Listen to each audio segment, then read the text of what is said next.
uh, all of the Algerian nationalists I look at see the treaty as a failure, and they are opposed to the post-independence state.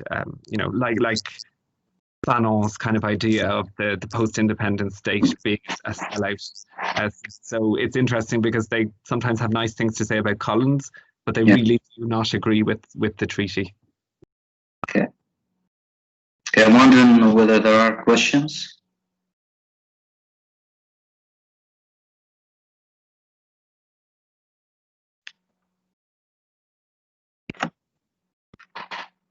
Ahmed Gassem, the floor is yours, Ahmed.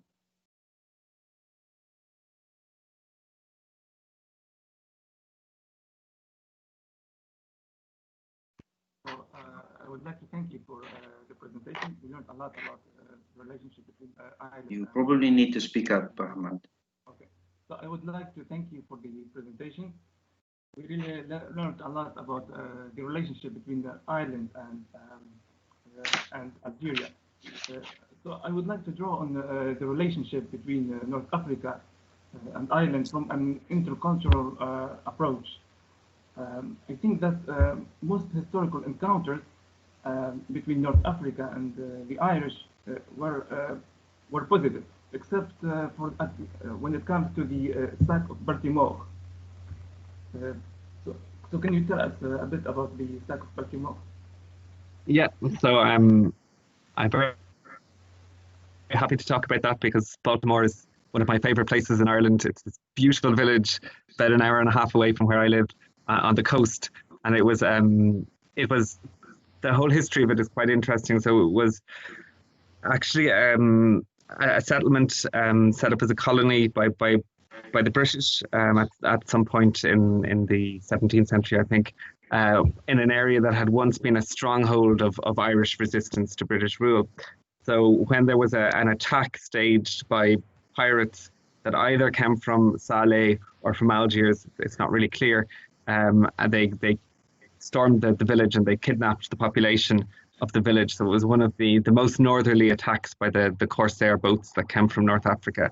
And it kind of went down in history as this conflict between Christian Ireland and Muslim North Africa. But of course, as always, it was much more complicated than that. So the people who were kidnapped were generally English and settlers who were Protestants, so they weren't the religion of the people in Ireland. And the attack was led by a Dutchman who was working for the Corsairs.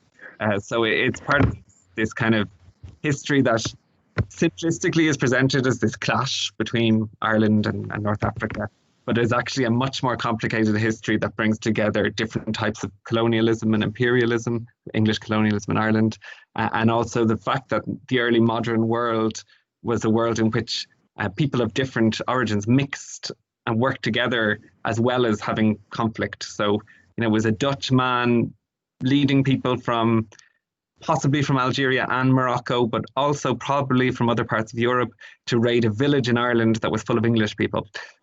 So it's quite a complicated history. And one of my favorite things about it is that to this day in the village of Baltimore, there's a pub called the Algiers Inn, which has kind of the whole inside of the pub is full of pictures of Algiers, but pictures of Algiers from the 1950s and 60s, postcards.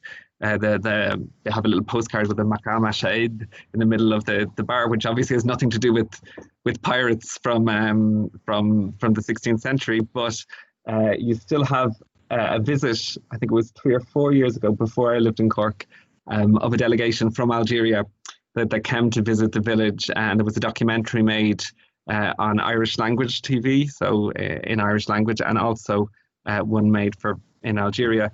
So it is quite an interesting older connection. I do think there are other connections if we look back in history between Algeria and Ireland, but they haven't really been explored.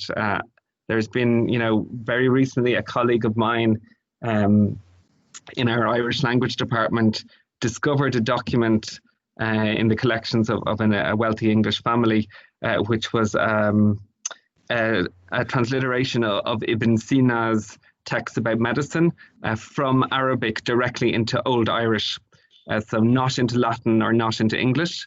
So that was quite, again, an interesting example of how Ireland, in the early modern period and the medieval period, was a really important centre of learning in Europe, and it had connections with North Africa and Spain, which were really important parts of the Islamic learning in the world. So there's so many interesting kind of links we could explore there. I think that the relationship between the Celts and North Africans, actually, I think that they go back to the antiquities. Because, for example, when we examine the Punic Wars, the Punic Wars was a series of wars between the Romans and the Carthaginians, Carthage, which represents Tunisia nowadays. And the war was led by the great general leader, Hannibal. So what's interesting is that most of the army of Hannibal was constituted of Celts. Celts from the tribes that came from France, Celtic tribes from France and from Spain. So when Hannibal lost the war, North Africans and the Celts shared the same fate because they got invaded by the Romans. And here we can notice that both people, they share the same fate of colonialism, not only by the Europeans but also by the Romans. So during the Roman colonization, there were a military alliance between North Africans and the Celts. However, during the European colonization, there was some sort of moral alliance between the two people. Yeah, that's very interesting. Even right now, we can see that there is also some sort of alliance between the Irish and the Palestinians, and how they get engaged against the Zionists. Absolutely. I mean, Palestinian, it's very interesting in Ireland because I previously worked in the UK and I studied in France and in Italy. But the Palestinian cause is so much more prominent here and so much more widely understood and really part of the way people think about the world, much more than is the case in other countries. In 1847, Sultan Abdul Majid in Turkey was a Muslim leader, as you know, so our relations are very old with the Muslim world. They sent help, a donation to the Irish people when the famine at that time was at its peak. And then when the Queen decided to provide help to the Irish, it was much lower than the help provided by the Muslim king. So what happened was that they had to smuggle help into Ireland, to the Irish Sea.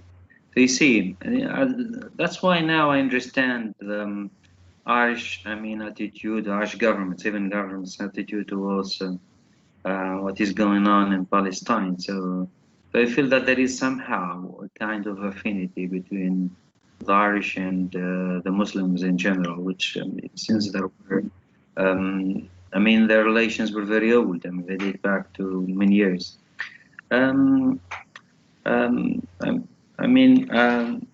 What triggered your interest in studying two, let's say, colonial contexts? One which was in which the colonizer is English, and the other one, the colonizer is French. Two different cultures of the colonization, but the responses or the struggles were somehow similar. Guerrilla warfare and the strategies of guerrilla warfare was almost the same in both countries, but the colonizers are different, with different cultures of colonization. So I think I grew up at a time in Ireland just when the conflict in the north of Ireland was just coming to an end. So I was 10 years old when the peace agreement was signed in the north, and I grew up only an hour away from the border. So it was, the legacies of colonialism are something that I've lived with and I've understood growing up. And I was always interested in, France. There's a long-standing kind of Irish affinity for historical reasons with France as well. And we all learn French at school.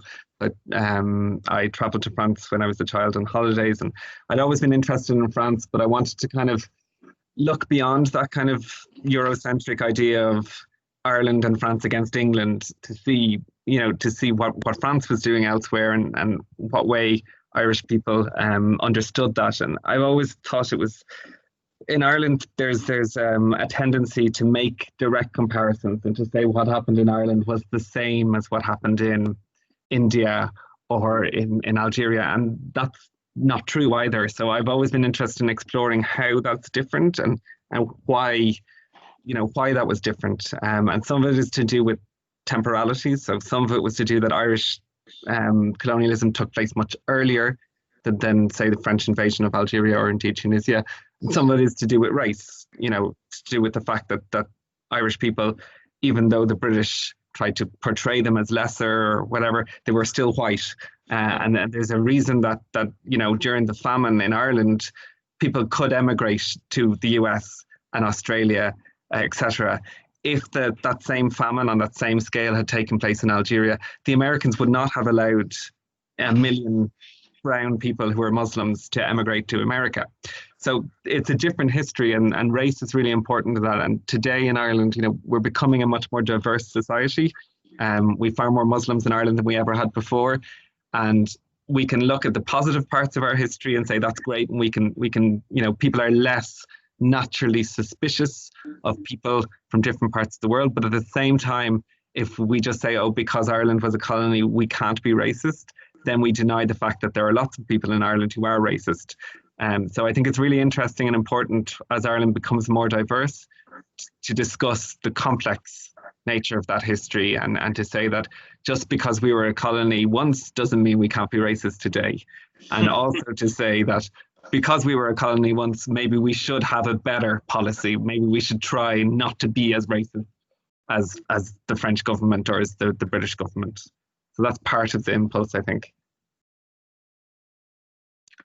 Okay, thank you very much, Donald. Thank you for accepting to give this talk, and which was enriching for all of us, students and teachers. And we'll hope that we'll have further collaboration together. Absolutely. I hope to see you all in Sousse soon, inshallah. Yes, you are welcome in Tunisia. Great. Okay, thank you very much. Bye-bye, everyone. Thank you. Bye.